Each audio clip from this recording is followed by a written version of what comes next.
Porque la voz del pueblo debe escucharse.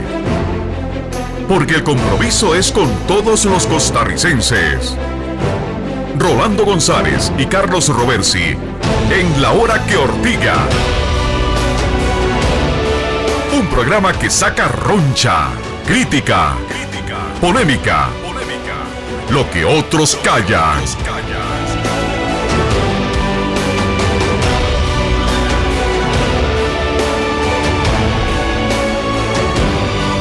Buenas noches tengan ustedes, amigas y amigos, gracias por su sintonía de Radio Monumental 93.5 FM y Canal 2, donde la magia de la radio se convierte en imagen. Carlos Roversi y Rolando González, les saludamos con la gratitud y el cariño de quienes forjamos, construimos, trabajamos cada noche con ustedes en La Hora que Ortiga. Debo avisar que mañana no tendremos programa porque hay fútbol nacional, para que vayamos ajustando nuestra agenda. Esta noche tendremos, como es habitual, tiro al blanco, luego fuego cruzado con don Ronald Jiménez, presidente de UCAEP, y don Jorge Cornick, economista. Con ellos vamos a hablar sobre la situación económica, fiscal del país y el contexto de lo que está ocurriendo y las perspectivas para el país. Nos vamos de inmediato con tiro al blanco. Tiro al blanco. Es tiempo de crear polémica. Es tiempo de palabras certeras. Esto es Tiro al Blanco.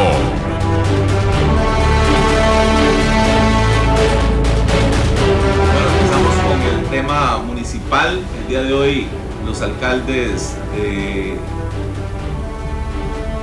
Empezamos con el tema municipal. El día de hoy los alcaldes de Guanacaste se reúnen con los diputados que representan esa provincia como primera medida de presión. Ojo lo que les estoy diciendo, la primera medida de presión, y van para adelante. El reclamo es que la decisión del gobierno de declarar una moratoria para el no uso de la basura como parte de componente de electricidad. Ellos dicen que tenían listo ya un proyecto de más de $3 millones financiado con Copeguanacaste para empezar la gasificación de los residuos sólidos.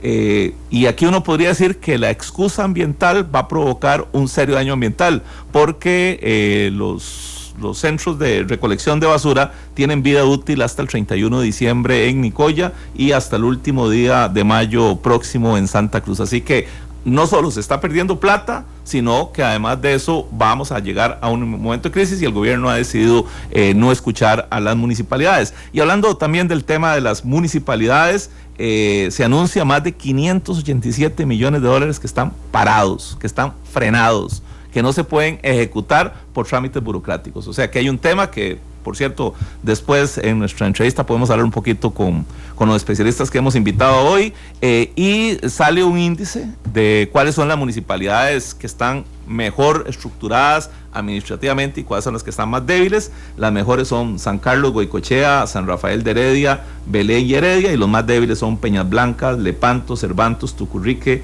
y Dota. Lo interesante de esto también es que la municipalidad de San Carlos estaba solicitando hoy, al igual que lo solicitó Limón la semana pasada, una declaratoria de emergencia por los problemas de seguridad que están viviendo esos cantones. Pongámosle atención, amigas y amigos, al tema de seguridad, porque es un tema al cual no se puede uno dormir.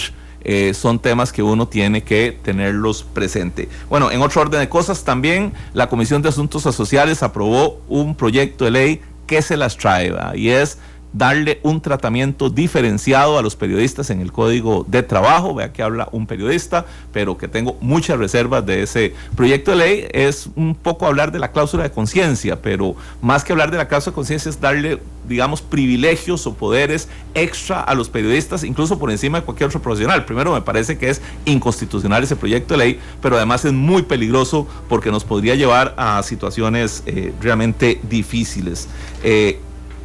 En otro orden de cosas, seguimos con el conflicto del tema de las compras del Estado a través de los sistemas de Merlin o Compra Red. Ahora amigos y amigos, nada más para que le pongan atención ahí, don Randall, que yo sé que no está poniendo atención y no están escuchando. Dicen las malas lenguas, o sea, las ortigas que tenemos en las diversas instituciones, que a doña Alicia Avendaño le dieron la orden de no hablar más del tema. No puede dar ninguna declaración, no puede hablar más del tema. Estamos en un país democrático, pareciera que no es para todo el mundo lo democrático, así que les dejamos ahí el tema para que le pongan alguna investigación sobre el tema. Hoy un bloqueo por temas de vivienda, mañana un bloqueo por temas de transporte, los taxistas van para la calle.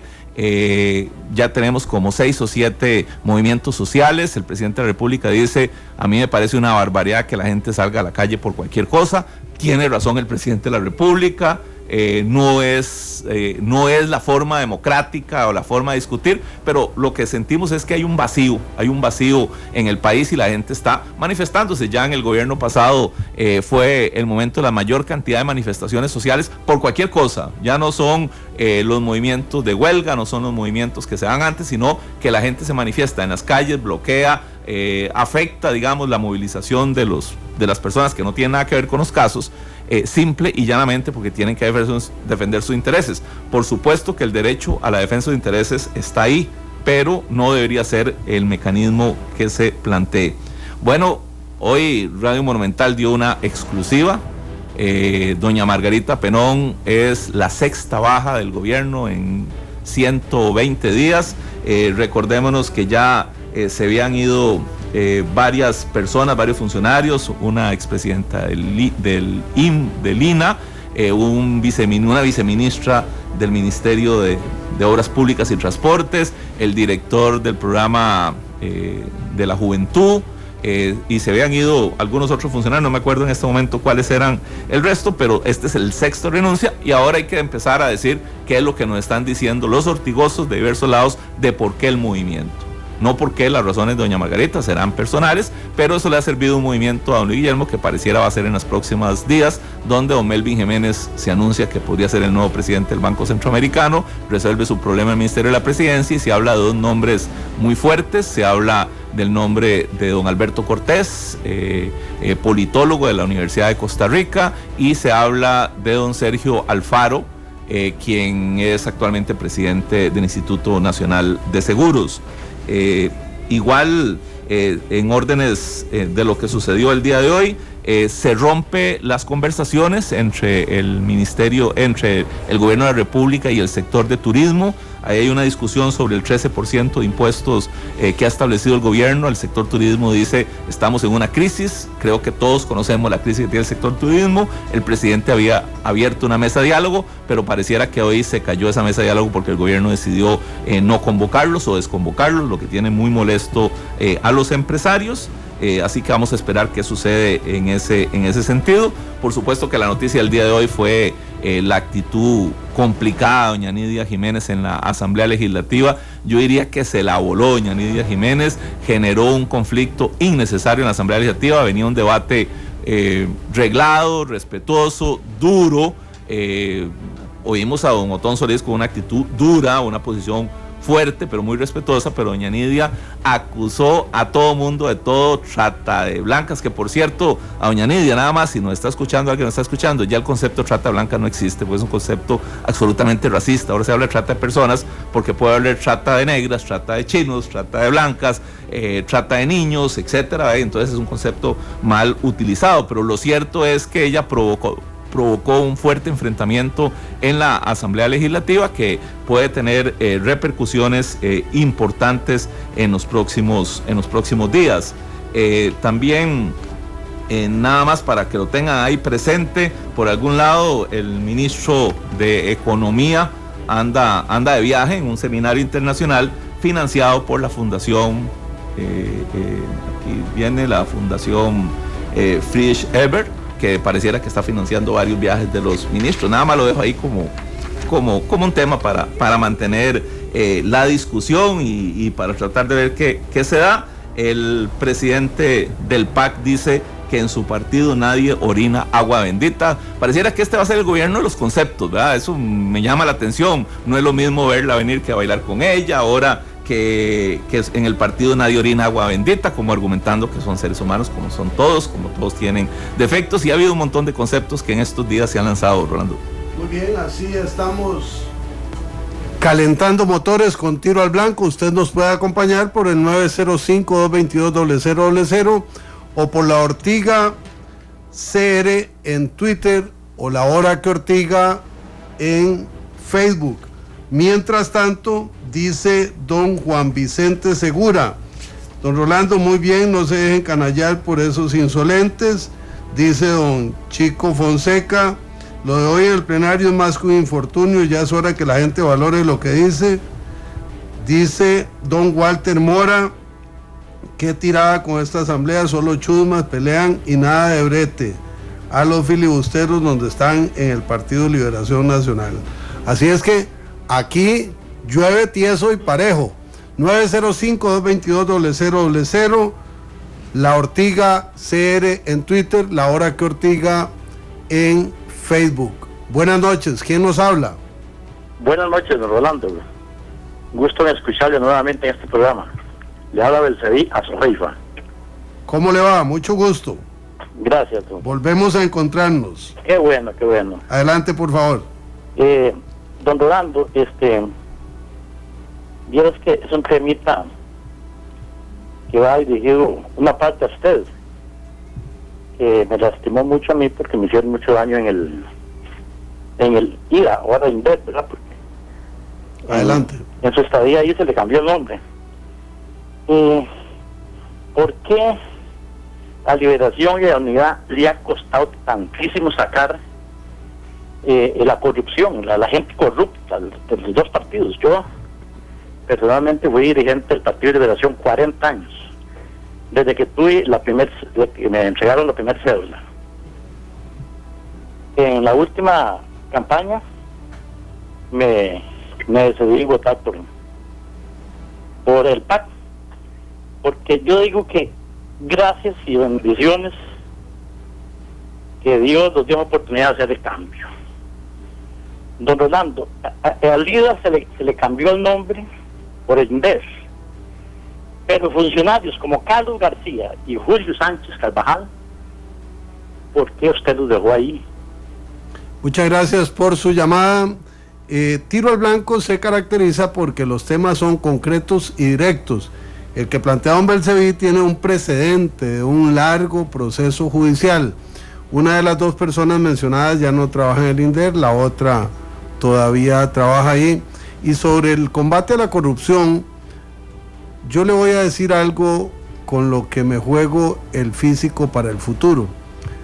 ¿Estará la corrupción en los partidos políticos o será un problema nacional que nos ha carcomido los valores de la sociedad? Le dejo la pregunta, luego podemos profundizar con mucho gusto en lo del INDER. Buenas noches, ¿quién nos llama? Buenas noches, señor Humberto Murillo, para servirle. Adelante, don Humberto.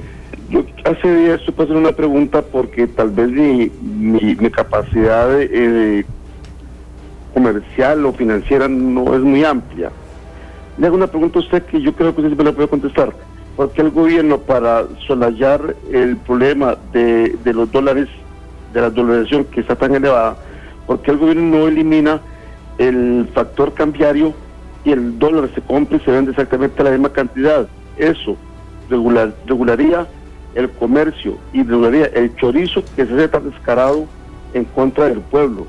Quiero escuchar su opinión con todo respeto, gracias. Muchas gracias, vamos a hacer un trato, usted y yo, don Humberto. Su pregunta está hecha a la medida para nuestros dos invitados, entonces ya tomamos nota y la atenderemos en fuego cruzado. Veamos si hay algún tema pendiente en Twitter.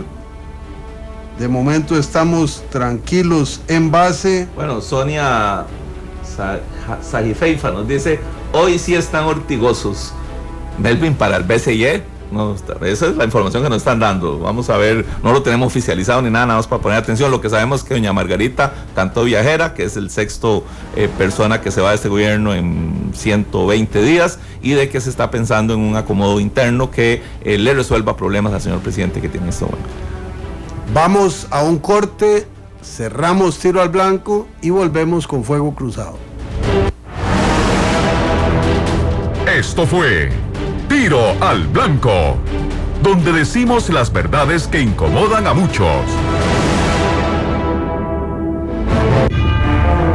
Bueno, muy contento y muy complacido de que regrese La Hora que Ortiga. Es necesario que vuelvan a ortigarnos a todos. Es un medio y un mecanismo importante para que con seriedad y malicia podamos tener informados a los costarricenses de tantas cosas que pasan en la vida política y en la vida nacional. Antonio Álvarez de Santa. Soy el diputado Fabricio Alvarado del Partido Restauración Nacional y en particular tengo que decir que espacios como La Hora que Ortiga son muy importantes, espacios analíticos donde se revise, donde se hable del acontecer nacional, el acontecer social, el acontecer político. No se pierda de lunes a viernes a las 9:30 de la noche. La Hora que Ortiga, el espacio de opinión y análisis sobre el acontecer social y político nacional. Por Monumental.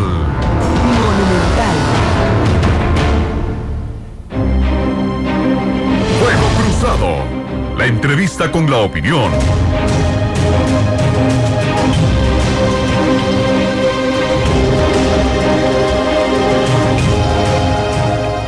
Volvemos con La Hora que Ortiga. Esta noche hemos invitado a don Ronald Jiménez, presidente de UCAEP, y a don Jorge Cornick, economista.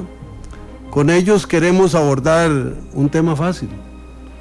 ¿Cómo perciben ustedes en sus respectivas apreciaciones la situación económica, la situación fiscal del país, en el contexto del informe de los 100 días y de la presentación del presupuesto de la República? Obviamente, a lo largo de estos minutos que vamos a compartir, integraremos puntos de vista de la gente que nos escribe, que nos llama, y las inquietudes que tengamos los dos ortigosos. Entonces, les agradecemos enormemente que hayan venido a estas horas, en Alajuela diríamos a deshoras, para compartir su sabiduría, su conocimiento, su experticia en estos asuntos. Don Ronald, bienvenido, le ofrecemos la guitarra para que empiece usted. Bueno, buenas noches a ustedes, a los radioescuchas, muchísimas gracias por la invitación. Yo diría, a riesgo de que el economista me corrija, que en el sector empresarial vemos dos dimensiones. Primeramente, escuchamos hablar de déficit fiscal, de política monetaria, de proyecciones de crecimiento y de meta de inflación. Y en la otra dimensión estamos todos los empresarios día a día con nuestro personal trabajando en los campos, trabajando en las industrias, en los comercios, en el turismo. UCAEP afilia a 48 cámaras de todos los sectores económicos del país y de todos los rincones del país. Entonces, primeramente, en esa dimensión de verdad, en la del trabajo con el sudor en la frente, yo digo que los empresarios en Costa Rica siempre tenemos que tener algún grado de optimismo, porque nosotros sí que no podemos decir apague y vámonos. Nosotros no somos una transnacional, y aunque hay riesgo y algunas empresas, incluso costarricenses, pasan parte de su operación o toda a otros países, la verdad es que solo tenemos un Costa Rica. Entonces, para concretar, en nuestro diario vivir tenemos un país lleno de trámites, un Estado ineficiente, poniendo un poquito contexto del informe de los 100 días, así lo manifestó el presidente. Yo creo que realmente es un momento de reflexión, independientemente del gobierno y del informe. Ciertamente tenemos un Estado ineficiente. Ese Estado ineficiente nos mete en gastos excesivos que nos llevan precisamente al otro tema, que es el déficit fiscal. La empresa privada, que genera el 85% del empleo en Costa Rica, es la que al final de cuentas, junto con los costarricenses, los ciudadanos, estamos pagando los platos rotos en todo, en tarifas eléctricas, los hogares, en servicios públicos, los hogares, los trabajadores. Entonces, todo ese aparato estatal está encima de esa economía real que yo hablaba al inicio, de que estamos todos los días produciendo 8, 10, 12 horas diarias a nivel de personas, a nivel de empresas, la mayoría 24 horas al día, y nos encontramos con un Estado que no ayuda, en general, no hablo de este gobierno, hablo de, en general, el aparato estatal, que sabemos que es ineficiente, y esas distorsiones o esas ineficiencias nos meten ya en la otra dimensión de las metas inflacionarias, los tipos de cambio que van y vienen, y el déficit fiscal, que básicamente es que estamos gastando más de lo que estamos ganando. Muchas gracias a don Ronald Jiménez. Muchas gracias a don Ronald Jiménez, presidente de UCAEP. Don Jorge Cornick, economista, ¿qué nos dice usted sobre la situación del país desde su perspectiva? Bueno, en primer lugar, muy buenas noches, muchas gracias a ustedes por la invitación, a don Ronald por compartir y a todos los radioescuchas. Uno puede hacer una lista larga de problemas que enfrenta la economía nacional, pero para concentrarnos en 4 temas. Uno de los temas centrales durante la campaña electoral fue la crítica al modelo anterior de desarrollo económico por la falta de apoyo al productor nacional. Uno hubiera esperado entonces una respuesta muy fuerte de las nuevas autoridades en términos de programas orientados a aumentar la productividad del productor nacional y reducir el costo de hacer negocios. Si hay algo en esa dirección, todavía no lo hemos visto puesto sobre la mesa. Segundo lugar, el tema de la energía. El costo de la energía en este país está fuera de todo parámetro que nos haga razonablemente competitivos. Se nos anunciaron rebajas inmediatas en el costo de la energía y luego tuvimos el anuncio de que se formaría una comisión que estudiaría este tema por 18 meses y luego propondrá acciones. En esencia quiere decir, no se hará nada en el tema de la energía en el transcurso de este gobierno, y lo que ha venido de iniciativa que no es del gobierno, como la iniciativa municipal de convertir basura en energía, está siendo frenado. En tercer lugar, y yo diría este es el tema que va a estallar más rápidamente, la situación fiscal. La situación fiscal es insostenible. Yo aplaudí cuando el entonces candidato a la presidencia, don Luis Guillermo Solís, dijo que enfrentaría el déficit fiscal sin impuestos nuevos y mediante la disciplina en el gasto. Lo cierto es que lo que tenemos es exactamente lo contrario. Un presupuesto que aumenta 4 veces más rápido que la inflación, un aumento del 20% en el presupuesto, un aumento muy generoso a las universidades, un aumento muy por encima de la inflación para los empleados públicos, sin que haya nada del lado del gasto que uno le permita a uno prever que pueden hacerse esos gastos sin que el déficit empiece a subirnos del 6 al 7, del 7 al 8. Yo creo que la situación fiscal puede adquirir una dimensión explosiva muy rápidamente con el curso que lleva el gobierno hasta ahora.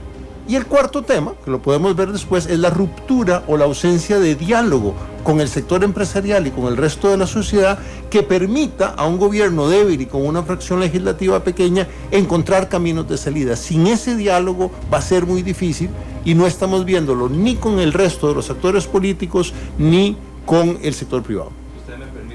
Si usted me permite liberarme de los dones, Ronald y Jorge. Por favor. Vamos a ver, don David Scott nos escribe aquí por Twitter y dice: ¿qué harían ustedes si pudieran plantear las metas del gobierno? Lo uno a lo siguiente: se anuncia 208.000 millones de colones en remuneraciones. La inflación acumulada llegó a 5.44, que es la más grande desde el 2009, si no me equivoco. El año pasado era 3.64. Creció el presupuesto un 19%, el año pasado fue de un 5.5%, incluyendo los gastos electorales. Las primeras 2 medidas fue aumento de salario y una, para mí, exorbitante incremento en la educación superior de dineros que les dan, y el 47% se paga con deuda. Este es el escenario, ahí está el escenario. Bueno, ¿cómo enfrentar eso? Porque el presidente dice algo que pareciera correcto. Hay 2 posibilidades, dice el presidente. Uno es con aumentar la producción y aumentar la riqueza, y el otro es con un proyecto tributario. El presidente dijo: proyecto tributario, reforma fiscal, nada dentro de 2 años. ¿Es posible es posible esperar 2 años para que haya reforma fiscal, o aquí estamos hablando paja? y es posible a través de la vía de la contención del gasto lograr resolver los problemas, y estos números hacen contención del gasto. Ronald, Jorge. Bueno, desde el punto de vista empresarial, uno ve estas variables y ciertamente aumentando la productividad tendríamos mejores empresas que pagan mejores impuestos. Sin embargo, volvemos al tema del aparato estatal, volvemos al tema de las limitaciones que tenemos como sector productivo en general en el país para aumentar la productividad tan fácilmente. Uno podría decir, voy a ponerme una meta de empleo. Bueno, pero esa meta de generación de empleo no se decreta, hay que generarla. Las metas que se están proponiendo, por lo menos inicialmente, es para crecimientos del país que no los tenemos hoy en día, y aunque trabajemos 24 horas al día, como dije que lo hacemos en el sector empresarial, difícilmente vamos a mejorar la productividad si no se cambian algunas cosas. Pero perdón, ahí, para la meta de empleo que ha propuesto el gobierno, alguna gente dice que es casi la automática, la que se va a hacer por sí sola, que más bien es muy limitada. ¿Es así o realmente? Y a eso le añado, ¿se siente el empresariado partícipe de esa planificación del empleo que se le ha anunciado a Costa Rica en las últimas semanas? Bueno, nosotros dijimos, como ciertamente sucedió hace 2 semanas con el lanzamiento de la estrategia de empleo, que no habíamos sido consultados como se debía, por un lado, como sector productivo, y por otro, que le faltaban elementos a la estrategia. En los últimos días hemos estado con la mayor disposición de ayudar a las autoridades, y eso yo creo que es importante que quede claro. El sector empresarial a veces alza un poquito la voz, pero es cuando se nos maja muy fuerte y no podemos caminar. La tendencia y nuestro estilo es hacia cooperar, y en el sentido del empleo estamos iniciando a cooperar. Ahora, los números que se dieron inicialmente, si bien es cierto, alguna gente los critica porque son muy conservadores, son poco ambiciosos y no van a resolver más que un 1,5% del desempleo del país. Por otro lado, uno los puede comparar con el crecimiento que ha tenido Costa Rica en el empleo en los últimos años, y básicamente la meta es crecer 50% más de lo que se ha venido creciendo. Recordémonos que además de los 200,000 personas que están desempleadas, hay cerca de 50,000 nuevos empleos que deben generarse para las personas que vienen entrando a la economía. Entonces, yo creo que está difícil el tema de la productividad y hay que hacer muchas cosas. La primer señal, creo que la tomamos nosotros, positiva, en el gobierno, es la creación del Consejo de Competitividad. Ahí es donde vamos a tener una mesa como esta para que los responsables de la parte económica y productiva del país por parte de las autoridades se sienten con el sector productivo y empiecen a tomar medidas, como don Carlos preguntaba específicamente, ¿qué haríamos? O el señor del Twitter, perdón, ¿qué haríamos específicamente para resolver el problema? Y tal vez para no extenderme mucho, vuelvo al punto de la mentalidad empresarial. Tenemos una empresa que gasta más de lo que genera.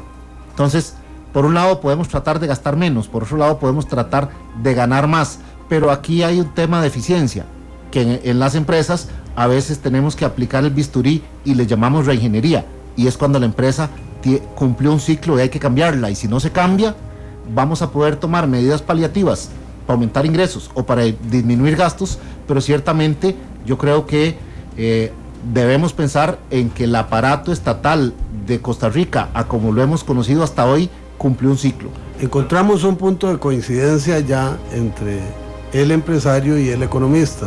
El aparato estatal es muy voluminoso. Los llevo a un terreno para juntarlos después.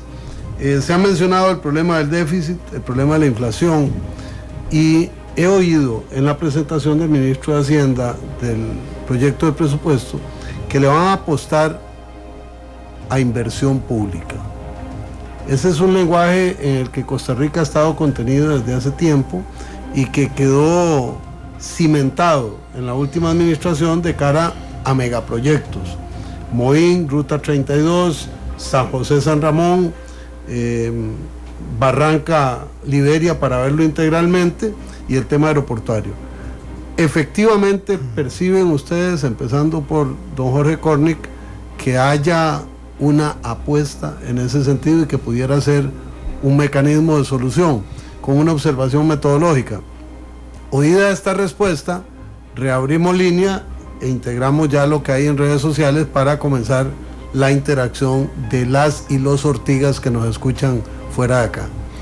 Sin duda, la aceleración de la inversión pública en obras de infraestructura es un mecanismo que puede ayudar a la actividad económica y al incremento de la productividad del sector privado.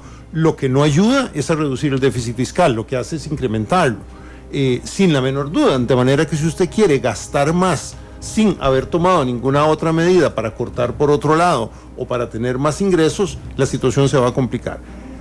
El ministro de Hacienda, tengámoslo claro, está obligado a incumplir la Constitución. La Constitución tiene normas que dicen que no se puede financiar salarios con deuda, y también tiene normas que dicen que está obligado a hacer una serie de transferencias al Poder Judicial, a las universidades y una serie de pagos salariales. El ministro de Hacienda tiene que escoger cuál de esas dos partes de la ecuación incumple, las normas relativas al financiamiento o las normas relativas al gasto. Por muchos años ya los ministros lo que han escogido es financiar de manera inconstitucional los presupuestos y tratar de cumplir, nunca lo hacen del todo, con sus obligaciones en cuanto a transferencias y salarios. Vamos a ver, lo que no se puede hacer es cerrarse la puerta de aumentar impuestos, que a mí me parece muy bien, y a la vez tratar de aumentar el gasto aceleradamente y cerrar el déficit fiscal. Esas tres cosas no se pueden hacer. Si el Ministerio de Hacienda tomara una línea durísima en cuanto a las transferencias y en particular dijera, mire, las obligaciones son las que sean, la chequera tiene solo tanto y las transferencias a las universidades, al Poder Judicial, a la Contraloría deben ser limitadas de esta manera y los aumentos salariales también, podríamos comprar un par de años mientras el país discute una reforma tributaria. Pero lo que estamos haciendo es simplemente abriendo las llaves del gasto, súmele a esto inversión, sin hacer realmente nada todavía del lado de los ingresos. La situación puede ser muy grave, pienso yo, en 2 años. Yo oí al viceministro Pacheco hoy, que me pareció un análisis. Yo oí al viceministro Pacheco hoy, que me pareció un análisis muy serio, decir, no hay tiempo. Hay que entrar a hablar ya de ingresos, de buscar ingresos para que el Estado pueda trabajar y cooperar con el sector productivo en el tema de infraestructura, etcétera. Entonces, pareciera que hay dos visiones en el gobierno. La visión de un sector que dice, no es posible, y otro sector que dice, recortemos gasto, pero cuando uno ve el informe presupuestario no está recortado gasto. Don Carlos, aquí el tema terrible es el siguiente. Si nosotros tuviéramos un incremento de los ingresos, ya mismo podemos cerrar el déficit por 1 o 2 años y no más. ¿Qué es lo que quiero decir? Con los mecanismos de crecimiento automático del gasto que tenemos en este momento, dígase los mecanismos de ajuste salarial en un montón de instituciones, los de pensiones, las anualidades, con esos mecanismos automáticos, cualquier aumento del ingreso se lo come el gasto corriente en 1 o 2 o 3 años. Es decir, una reforma que garantice estabilidad de largo plazo en las finanzas públicas inevitablemente pasa por el lado del gasto. El Estado costarricense en este momento, yo me atrevo a decir, es insolvente, tiene unas obligaciones de gasto que si usted toma un horizonte de tiempo de unos cuantos años le es absolutamente imposible cumplir. Si no se reforma eso, la situación fiscal no tiene salida. Tenemos 2 llamadas en línea. Un segundito, porque tengo varias personas aquí que me dicen una cosa. Lo que pasa es que los de redes sociales sí nos pueden dar chance, los de teléfono se nos pueden impacientar. Recibimos las 2 llamadas, las registramos, entramos con redes y luego don Jorge y don Ronald nos dan sus criterios. Buenas noches, ¿quién nos habla? Buenas noches, le habla Luis Rubio. Adelante, don Luis. Con mucho entusiasmo veo el ingreso de nuevo en su programa de los 2 ortigosos. Me parece muy beneficioso ese programa que tienen ustedes. Muchas gracias. Y para relativamente el presidente todavía tiene muy poco tiempo de estar, dirigiendo. Hay que darle un poquito de tiempo más, porque la verdad es que todos son críticas, pero no se puede hacer con varita de magia de la noche a la mañana que todo se haga bien. Aparentemente, según dice, la finca estaba un poquito enchadalada. Ustedes lo saben muy bien que así es. Entonces tenemos que dar un tiempo prudencial, digamos un año y medio, para ver qué es lo que pasa. No podemos criticar demasiado a un presidente que apenas está empezando. Una vez que ya él dé sus parámetros, sus condiciones, veremos a ver qué pasa. Muchas gracias, don Luis, por su llamada y su comentario, que recibimos con mucho respeto. Buenas noches, ¿quién nos habla? Jorge Arturo Fonseca de Nicoya, saludos a usted, Rolando. Jorge Arturo, qué gusto volvernos a encontrar en la maravilla de la radio y ahora la televisión. Bienvenido, adelante. El tema que están tratando es interesantísimo por una razón. Es un riesgo el que se está corriendo el presidente al incrementar salarios, esperando una recuperación, y como dice ese economista que está ahí con usted, que la dinámica se acelere y que por vía recuperación de impuestos el país se estabilice. Pero en este momento, los primeros 6 meses del año, ya llevamos un 6% de incremento de los precios de la canasta básica. Yo creo que con suerte llegaremos a diciembre con 9% o casi los 2 dígitos, el 10%, y el gran problema es que a los ahorrantes se les está pagando en este momento el 9.5% por tener el dinero en el banco.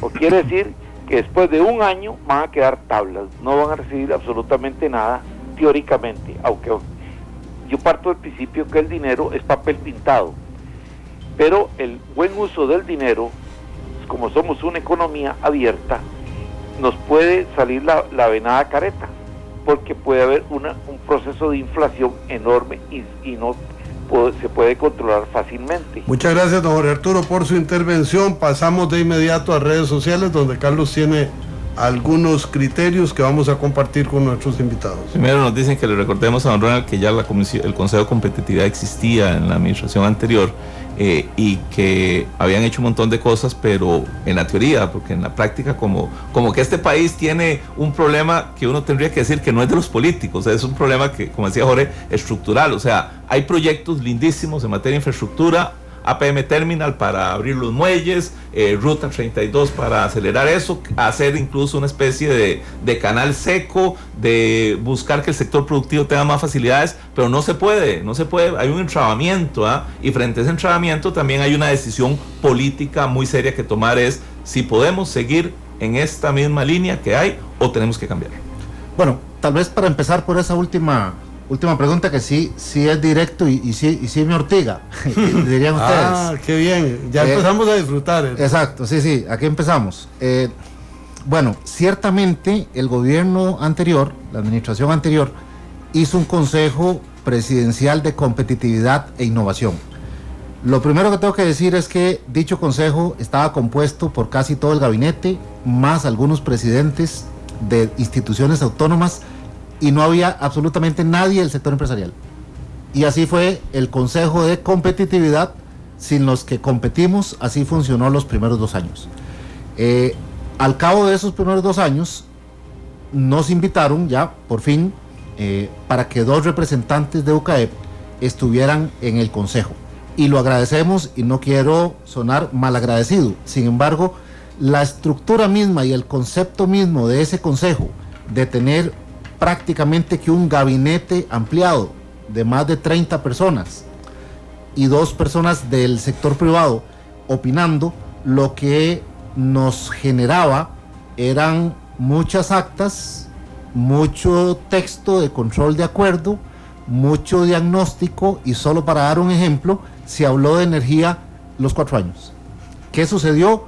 Muy poco.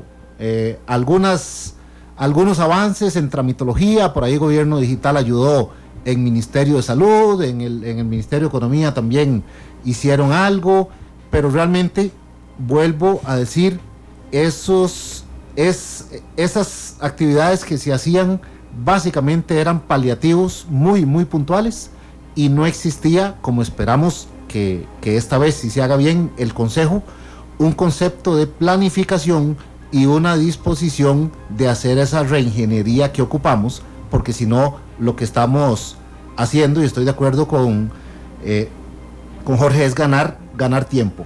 Y lo uno a la primera pregunta, nada más para terminar yo aquí. El señor dice que hay que darle tiempo al presidente que está empezando, con lo cual estoy totalmente de acuerdo. Está empezando, lo que pasa es que los problemas no están empezando. Estos problemas los arrastramos desde hace décadas. El problema de energía lo venimos señalando desde hace más de 10 años. Tendrá, ahora que empezaron los foros y UCAEP ciertamente ayer le entregó al MINAE una propuesta de corto, mediano y largo plazo, ¿tendrán estos foros del MINAE un efecto de impacto? Bueno, para que tenga un efecto de impacto hay que hablar del modelo energético de Costa Rica.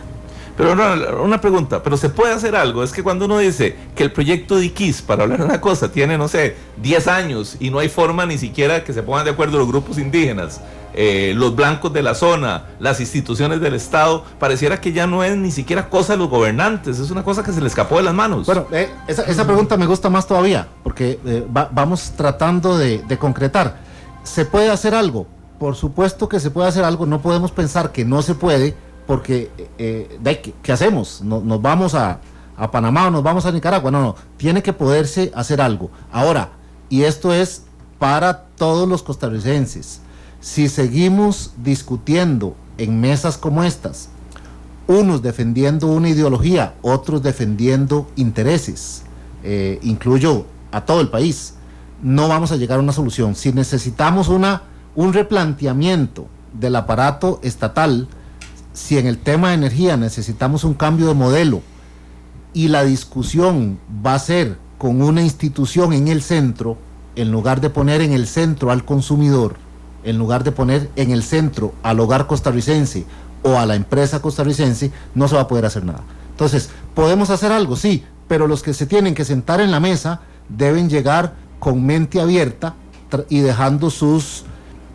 egoísmos, sus ideologías, sus intereses, porque si no vamos a seguir exactamente lo mismo y dentro de 4 años vamos a estar discutiendo esto mismo, nada más que con el agua hasta el cuello. Jorge, ¿se puede hacer algo?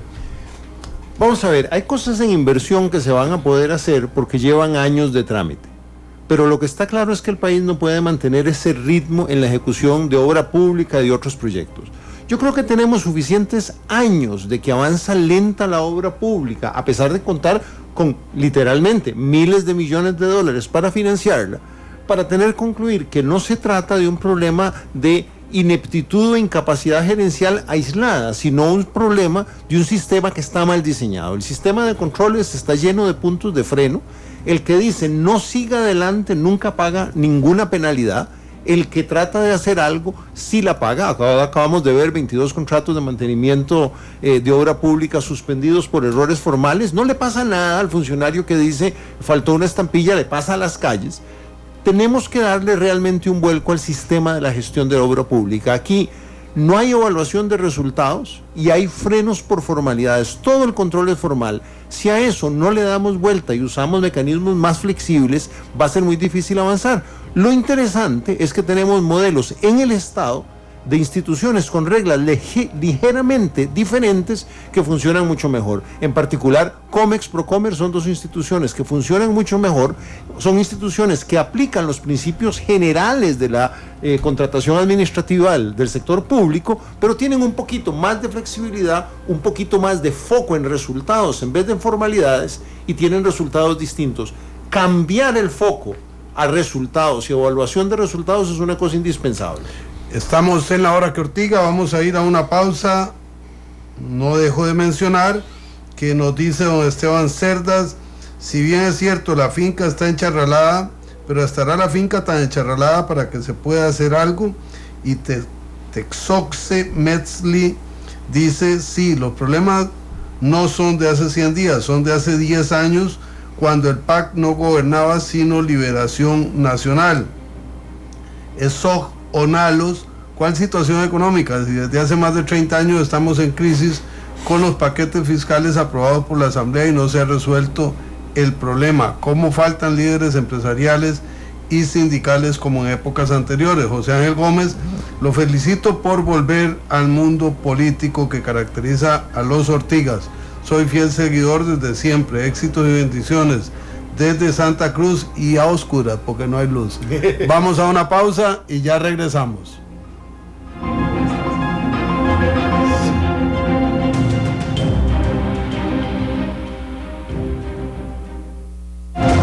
Esto fue Fuego Cruzado.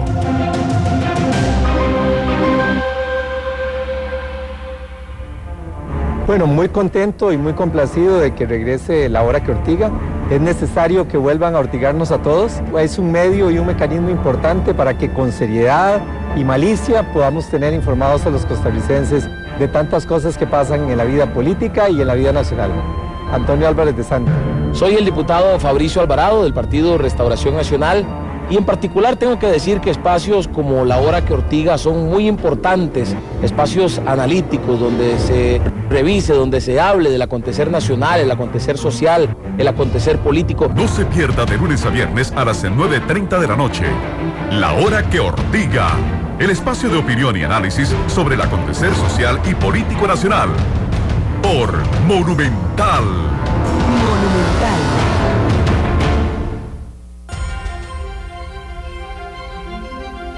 Buena nota. Es momento de las noticias positivas.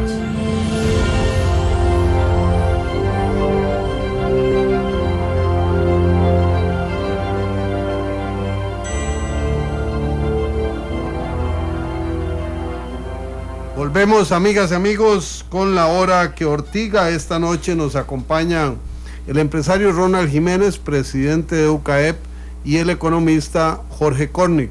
El tema general es situación económica, fiscal, de empleo del país, hoy y perspectivas. Hemos hablado de déficit, de empleo, de infraestructura, de energía, de las relaciones con las instancias deliberativas del gobierno, y también nos hemos nutrido con los puntos de vista en redes sociales y por teléfono.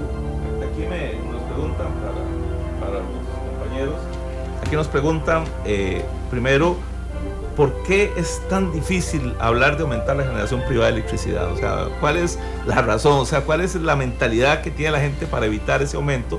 Y luego nos dicen, vean lo grave del país, los contratos de conservación vial fueron suspendidos porque no presentaron los informes técnicos. A alguien se le ocurrió no presentar los informes técnicos y hoy no tenemos conservación vial. Entonces el sector productivo entra en una crisis porque las vías se están descomponiendo. ¿Por qué? ¿Qué pasa en este país, Ronald Gómez? Ok, me encanta la pregunta. ¿Por qué no se puede hacer nada en electricidad? Precisamente lo ligo al comentario que leyó Rolando hace un rato, donde alguien decía, hace 10 años no gobernaba el PAC. Bueno, yo nunca he sido militante de ningún partido, por lo tanto no tengo que defender a nadie, pero si no cambiamos hoy la mentalidad de que si era un partido o era el otro, pues ¿quién va a ser? Si en Costa Rica solo existían 2 partidos desde hace 60 años. O sea, vamos a seguir insistiendo nosotros, tratando de echarle la culpa a 1 de 2 partidos durante 60 años, y vamos a mantenernos así, y dentro de 4 ya vamos a decir que no son 2, sino que son 3, y le seguimos echando la culpa a esos 3. Es lo mismo con lo que pasa en electricidad. ¿Por qué no avanzamos? Porque hay bloqueos mentales, como el quererle echar la culpa a un partido en particular, o bloqueos mentales de algunos gremios que dicen no sale 1 kilowatt más del ICE, que lo he escuchado exactamente así como se lo dije, así lo he escuchado. Entonces, ¿por qué no se puede? De bloqueos mentales como los que acabo de mencionar. El diputado Gonzalo Ramírez nos escribe, nos está escuchando Gonzalo Ramírez. Dice, saludos a Gonzalo, hoy apenas nos hemos visto todo el día. Que el gobierno no proyecta un cambio para obras de infraestructura vial, una de las grandes necesidades de Costa Rica. Un punto más, dice don Antonio Solera Víquez, debe romperse el tope de la ley 7200 sobre generación privada, porque no puede ser que haya un tope para la compra de energía por parte del ICE. Hay empresas con proyectos eólicos varados por ese techo, sobre todo para energías limpias como la eólica. Jorge había abordado el tema energético, ahora caemos de nuevo en el tema de infraestructura, ¿Cómo se cruza? Yo creo que hay dos razones por las que nos hemos opuesto tan rotundamente a aumentar la participación privada en la generación eléctrica. Nos hemos. Como Costa Rica, ¿verdad? Nos hemos... Ah, bueno. Yo creí como país. Que Jorge Cornick también se oponía. No. Hay que ortigarlo. Una es simplemente un prejuicio ideológico. La idea de que por alguna razón misteriosa la electricidad debe generarla solo el sector público, que ignora la experiencia positivísima que tiene el país en todos los mercados que ha abierto. En el mercado bancario, en el mercado de telecomunicaciones, sin la menor duda, en el mercado de seguros también. Pero yo creo que también los primeros pasos de apertura se hicieron un poco mal. Tuvimos un modelo en que había que pedirle permiso al ICE para poder generar, pero el que conseguía el permiso tenía un contrato con el cual tenía la utilidad garantizada. Y esos contratos en algunos eran en unos términos que tal vez eran demasiado favorables. La esencia de la actividad privada es el correr riesgo. Uno puede pensar en un mercado, hay temas técnicos complicados que resolver, pero un mercado en que no se tenga que pedir permiso para generar, pero en el cual el ICE compre cuando necesita comprar a quien le ofrezca a los mejores precios. Es decir, el que invierte arriesga. Yo creo que es absurdo que en un país con una crisis energética que no es que se nos viene encima, es que ya nos cayó, estemos limitando las formas de generación de energía limpias, estemos evitando convertir la basura, que como decía Carlos es un problema ambiental seriosísimo, en energía. Aún si basura en energía tuviera las mismas emisiones que produce la planta de Garavito, nos estaríamos ahorrando los dólares que enviamos comprando los combustibles fósiles y el problema ambiental de disponer de la basura. Tenemos límites para la generación privada en los techos, para vender al ICE. Ahí hay un país que limita la capacidad de los sectores productivos de producir, en vez de poner reglas para que se haga de manera social y ambientalmente responsable, es un país que escoge ser más pobre en vez de ser más rico. Yo quisiera, perdón, nada más, voy a ortigar a lo de bloqueo ideológico, pero para complementar lo que dice Jorge, ciertamente se hizo mal. De la pequeña apertura que tenemos en electricidad se hizo mal por las razones que da Jorge. A veces le garantizan a un productor un precio que a futuro es caro para Costa Rica, entonces eso no es bueno, pero por otro lado no lo dejan producir. Entonces, ¿qué sucede? No tenemos oferta y demanda, no la tenemos. Y voy a citar, por eso digo que le voy a ortigar a más de uno, voy a citar que el índice de competitividad global del Foro Económico Mundial, que salió hoy o ayer, indica Costa Rica está en muy buenos lugares, en los primeros 20, en lo que tiene que ver con capacidad humana, innovación, etcétera, y está en los últimos lugares, de 100 para arriba, en lo que tiene que ver con infraestructura. ¿A qué llamo la atención sobre el punto de Jorge? En móvil salimos en número 26. Hace pocos años salíamos arriba de 100. ¿Qué quiere decir eso? El proceso de apertura. Ahora hay decenas de empresas que dan comunicación de datos. La misma situación con los bancos, que cuando lo votamos éramos fusilables y hoy la calidad de servicios es sustantiva. Entonces ahí digo, uno llega como usuario y el celular, si no se lo llevan a la casa, se lo van ahí mismo, ¿verdad? Y tengo donde escoger de cualquier tipo, móvil, fijo, datos, etcétera.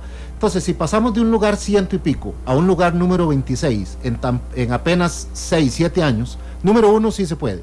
Y número dos, ese resultado es tan contundente que quien lo quiera negar que la apertura de telecomunicaciones fue buena para el consumidor, quien lo quiera negar es como negar el 7-1 de Holanda, de Alemania y Brasil. O sea, y es innegable. Muchísimas gracias. Tenemos personas esperando en línea, las atendemos de inmediato. Esta será la última recepción de llamadas telefónicas porque ya nos quedan pocos minutos. Buenas noches, ¿con quién hablamos? Buenas noches, yo hice la consulta sobre lo del dólar. Sí, señora, aquí la tengo marcada. ¿La evacuaron? Repítala, no importa. ¿Por qué el Estado no elimina el diferencial cambiario del dólar para evitar tanto chorizo y tanto robo que hacen al pueblo en base a ese diferencial cambiario? Gente se ha hecho millonaria, gente millonaria a cosillas del pueblo porque el diferencial cambiario son 10 colones. ¿Por qué no ponen el mismo costo de compra, el mismo costo de venta? ¿Por qué? ¿Por qué no pueden? ¿Por qué? Muchas gracias a Humberto Murillo. Su pregunta se restablece en la agenda. Nos dice don Roy Espinosa, muchas gracias por poner su programa de nuevo al servicio del pueblo. Esperé con muchas ansias el regreso, les deseo éxito. Edwin León Blanco, la definición del norte es lo que esperamos del gobierno, ceder ante todas las presiones excepto las que provengan de Liberación Nacional, parece ser es el norte. Fernando Martínez, excelente programa por los temas que se analizan y la calidad de sus conductores. Muchas gracias por su mensaje.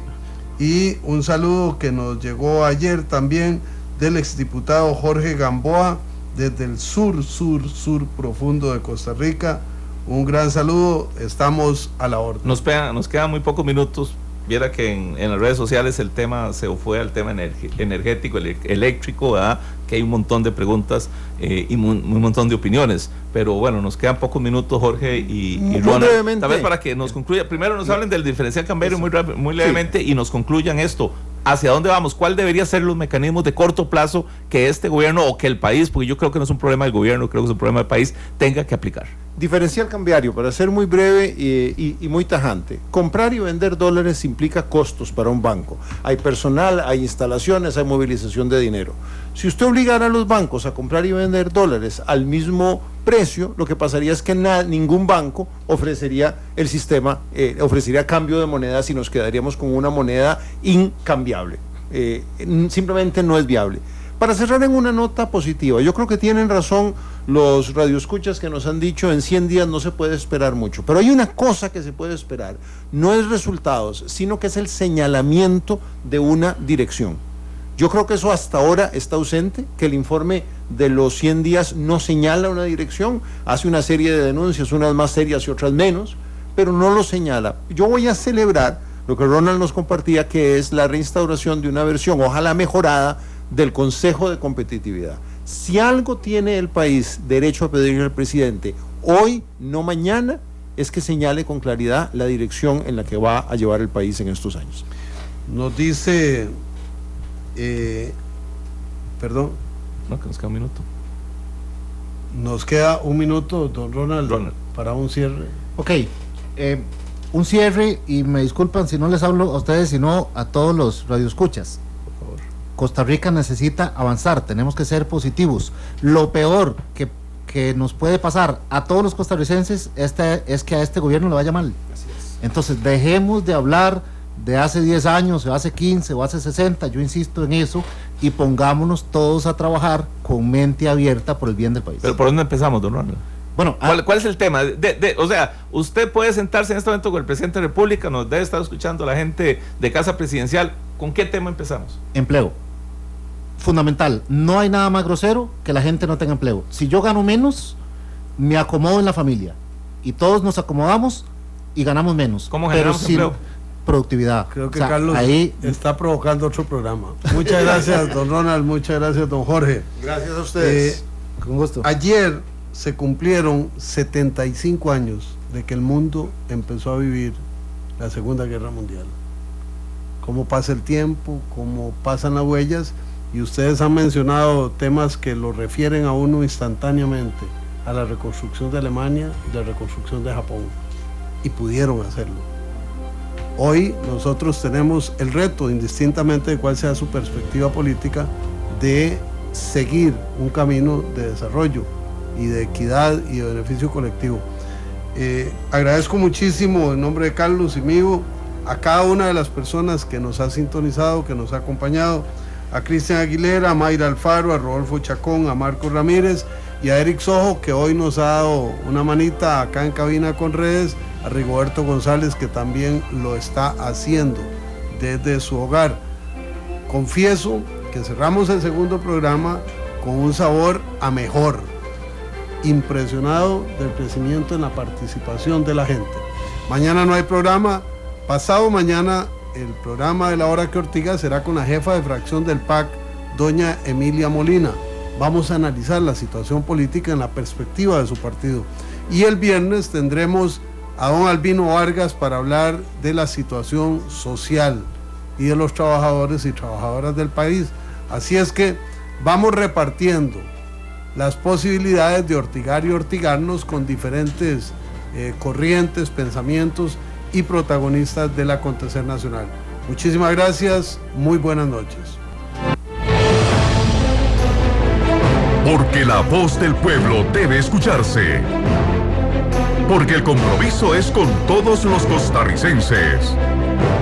Rolando González y Carlos Roberti en La Hora que Ortiga. Un programa que saca roncha, crítica, polémica, lo que otros callan.